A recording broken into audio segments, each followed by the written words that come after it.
First of all, thank you for coming to what was put together very quickly, but what has been in the making, starting with catastrophe for over 3 years.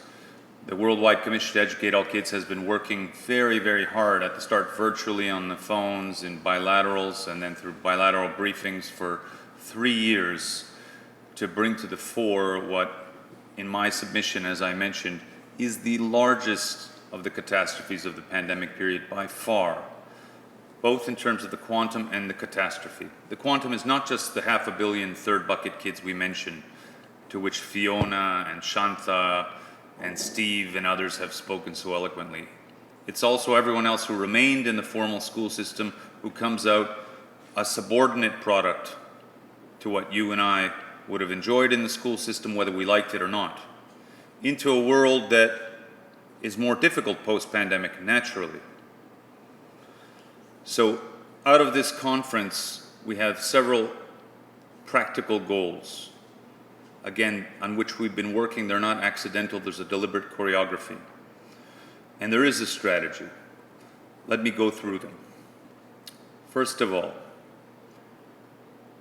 out of every catastrophe in human history, there's a major lesson to be learned. Out of the First World War, we learned about chemical weapons. Out of the Second World War, we learned about genocide prevention. Never again. And out of the pandemic, no less. In my view, the cardinal lesson yet to be learned is never shut the schools. Ever. Now, you might say there'll be extraordinary circumstances, there'll be enemies at the gate, there'll be warriors, there'll be another pandemic that's devastating for kids. Absolutely. That could happen tomorrow. And if we don't get it right, we'll repeat the same algorithm of folly and devastate the next generation again, bleeding into every system of society. The lesson is, don't close the schools even under catastrophe. Education must continue. Part of the conference is to innovate, to find ways to continue education. We do not devastate the youngsters only for misery to bleed into all parts of society tomorrow.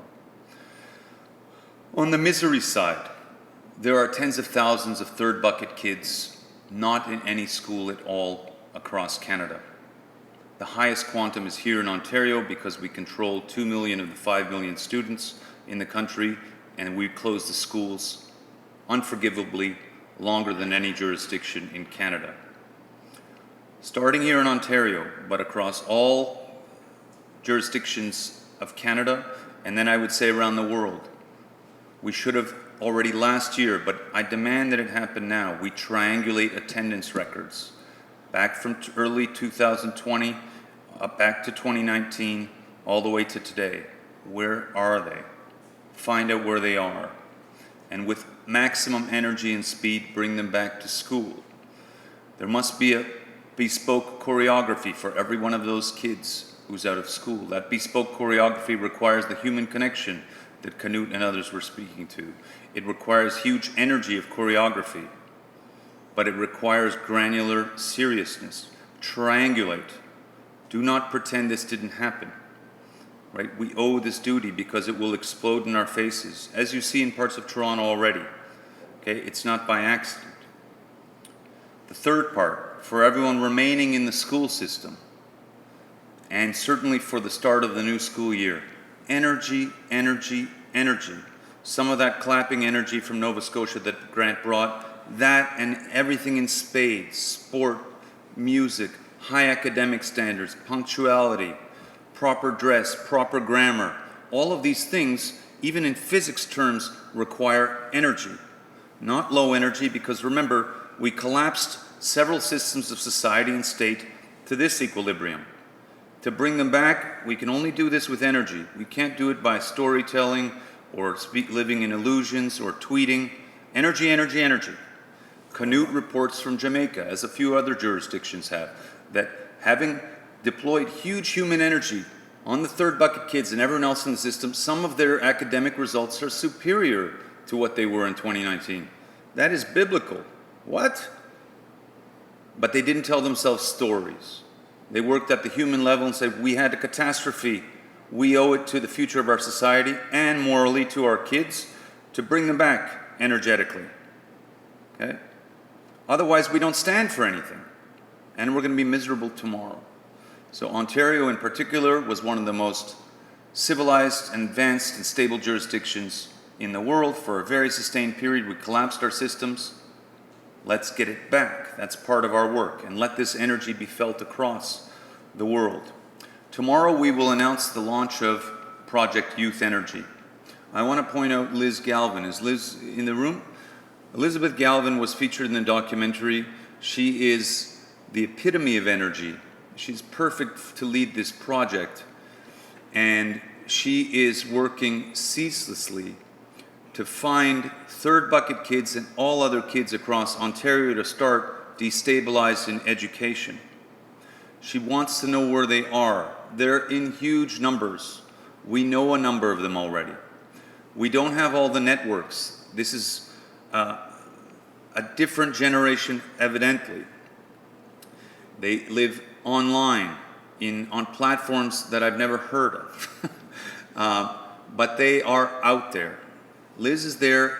I want each of you to begin to think through your networks, and to people you know, and to youngsters you know. I know a kid who's been destabilized in their education, or I know someone who knows them. I know where they hang out. I know how, and get the word to Liz. Liz and her team and our team at the Institute and Project Youth Energy are going to be working on this for months on end now to bring these kids back to education and or first employment. So that's the first challenge for tomorrow. We're going to introduce some of these kids, and then I want you to help scale this up. And this is the granular work, again, that Canute and others were talking about. It is human. These are regular kids. I don't even accept that they were truants or poor kids or bad kids or marginalized kids. Nonsense. In many cases, they were kids who were stars. They were just destabilized. I think that Fiona and Shanta will tell you of stories in their countries where a physics star in, let's say, Savita in Maharashtra could have been a physics star, but when the school was closed, she was nothing. She went off and got married or went to early work. And the same thing happened in different descriptions at our feet in Ontario. So we re-energize, we get them back. The second point is mentors. We want mentors for these kids. This is the easiest thing. Professionals who will help one-on-one work with these kids to get them re-energized and back where they need to be. It's a very easy human job, and we want to identify. If it's not you, you know someone across the professions, bring our adult ken and responsibility to bear. Third, we need to get these kids trained up, curricularly first, and then extracurricularly second. That is, they may not know how to public speak. They don't write very well. They're not confident presenters. They need help with some math. They need help in networking. These are all things that over the coming months we plan to do with these kids in order, again, for the fork in the road to present itself so that they may go back to school, where in my view they still belong in many cases, or to employment that, by the way, may then bring them back to school.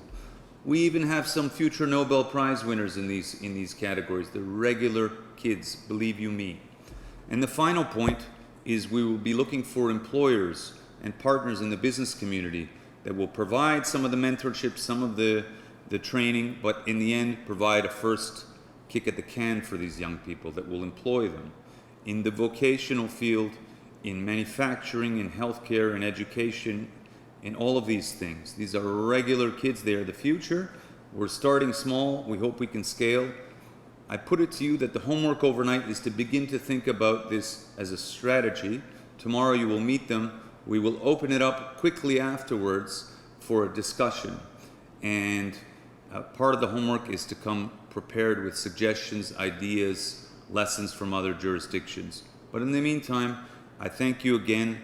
I hope you'll spread the word. And sincere thanks to the faculty club, to Leora, to Sean and his team, to Jill from the National Ballet of Canada, our terrific pianist, and for everyone else, thank you for a wonderful day. Have a good evening.